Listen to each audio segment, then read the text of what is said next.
I didn't wake up one day feeling lonely. That's not how it happened. Loneliness arrived quietly, disguised as independence. At some point, I stopped telling people how my day really went.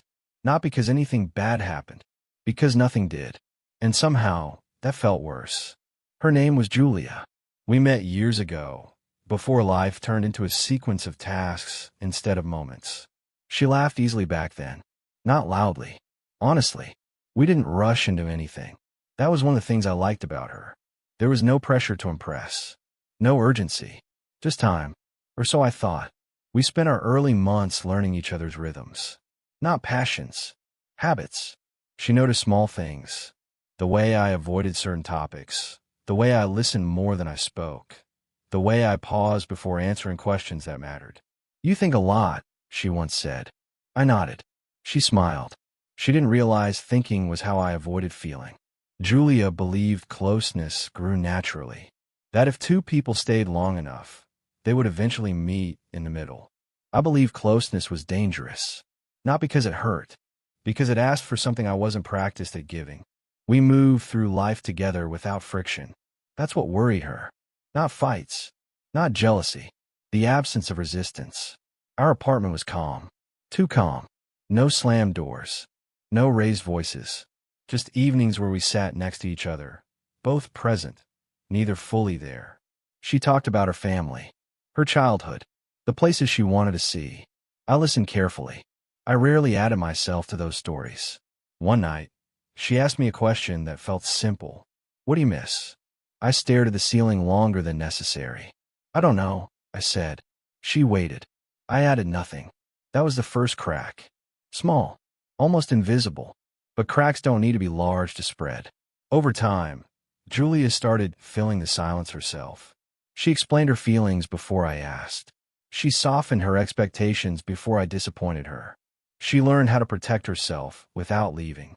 At first, I told myself she understood me. What I didn't realize was that understanding isn't the same as feeling wanted. There were nights she fell asleep before me, facing the other direction, not angry, just tired. I would lie there, staring at the dark, convinced that staying quiet was kindness, that not complicating things was love. I didn't notice when I started living alone. Not really, because she was still there, breathing beside me, sharing space. But emotionally, I had already moved into a room with the door closed, and Julia was standing outside it, waiting for a knock that never came. I didn't know it yet, but time had already started keeping score. The strange thing was, nothing actually went wrong. There was no single moment I could point to and say, that's where it broke. Life just kept moving, and we let it. Julia became quieter in a way that didn't demand attention. She didn't withdraw. She adapted. That should have scared me more. She stopped asking questions that required emotional labor from me. Instead of, "How do you feel about us?" she asked, "What time will you be home?" Instead of, "Do you see a future together?" she asked, "Do you want chicken or pasta?" I answered those easily. Too easily. I mistook her adjustment for comfort. I thought we had found balance. What we'd actually found was avoidance. One evening, we sat on opposite ends of the couch. The TV was on. Neither of us was watching. She reached for her phone, paused, put it down. "Do you ever feel like we're just managing each other?" she asked. The question wasn't sharp. It was tired. I took a moment. Too long. "I think all relationships settle," I said. It sounded reasonable. It sounded adult. It sounded like something I'd heard other men say. Julia nodded slowly. That nod wasn't agreement. It was resignation. After that, she stopped bringing things up in real time. She started storing them, saving them for later. Later never came. I began to notice the gaps. She laughed less. Not dramatically, just selectively. She shared good news with her friends before she shared it with me. Sometimes, she didn't share it at all. I told myself she was independent. I admired that. What I didn't want to admit was that independence had become a shield. For both of us. We still slept in the same bed. Still ate dinner together. Still showed up to events as a pair. From the outside, nothing had changed. Inside, everything had slowed. One night, she asked if I ever felt afraid of losing her. I said no. That was true, but only because I'd never allowed myself to imagine life deeply enough to lose anything. She didn't respond right away. She just looked at me, longer than usual, as if she were memorizing my face. "I wish you'd need me," she said quietly. That sentence landed heavier than anger ever could. I wanted to say something reassuring, something meaningful. Instead, I said, "I do need you." The words were right. The delivery wasn't. She smiled. A polite one. The kind you give when you don't want to argue or hope anymore. After that, she began spending more time outside the apartment. Not dramatically, just enough to breathe. Yoga classes, long walks, errands that took longer than necessary. I told myself space was healthy. I told myself she'd come back refreshed. I told myself a lot of things. One night, I woke up and realized she wasn't in bed. I found her sitting on the floor in the living room, back against the wall, lights off. She didn't look surprised to see me. That hurt more than if she had. "I'm not sad," she said before I could ask. "I'm just empty." I sat down next to her. We didn't touch. That was when I realized something important. She wasn't asking me to fix her. She was asking me to meet her. And I didn't know how. The distance between us wasn't loud. It didn't announce itself. It looked like peace. It felt like control. But it was costing us something quietly.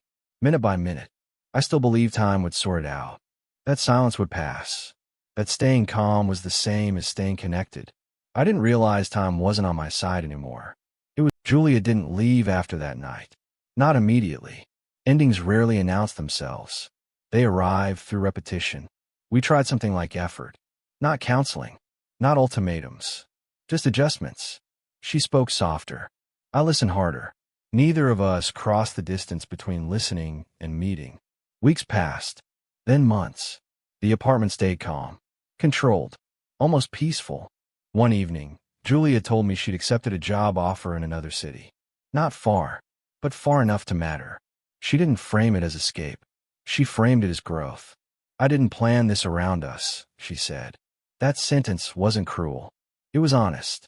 I congratulated her. I meant it. I didn't ask what it meant for us. That silence answered the question better than words ever could.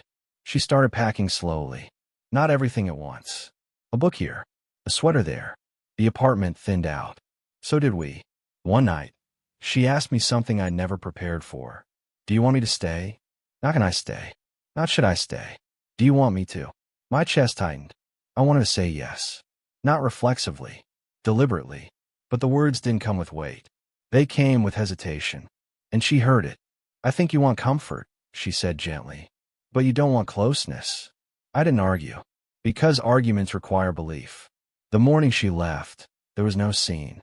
No tears. No dramatic goodbye. Just two people standing in a doorway, aware of everything they never said. She hugged me. Longer than necessary. Shorter than I wanted. "Take care of yourself," she said. "Not us. Yourself." After she left, the apartment felt larger. Not emptier. Just exposed. I expected regret to feel sharp. It didn't. It felt dull. Persistent. Like a low ache you stop noticing until it's gone. Days became quieter. Not lonelier. Just honest. I started noticing how often I'd use silence as armor. How often I'd mistaken calm for depth. How often I'd avoided needing someone to avoid being hurt.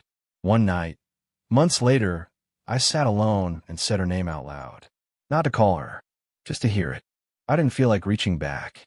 Not because I didn't miss her, but because I finally understood what she needed from me then, and what I couldn't give. Time didn't punish me. It clarified me. I learned that independence, unchecked, becomes isolation. That peace without intimacy is just quiet survival. That love doesn't ask for perfection. It asks for presence. Now, when I feel myself withdrawing, I stop. I speak. Not because it's easy, but because silence never saved anything worth keeping. Julia taught me that. By leaving.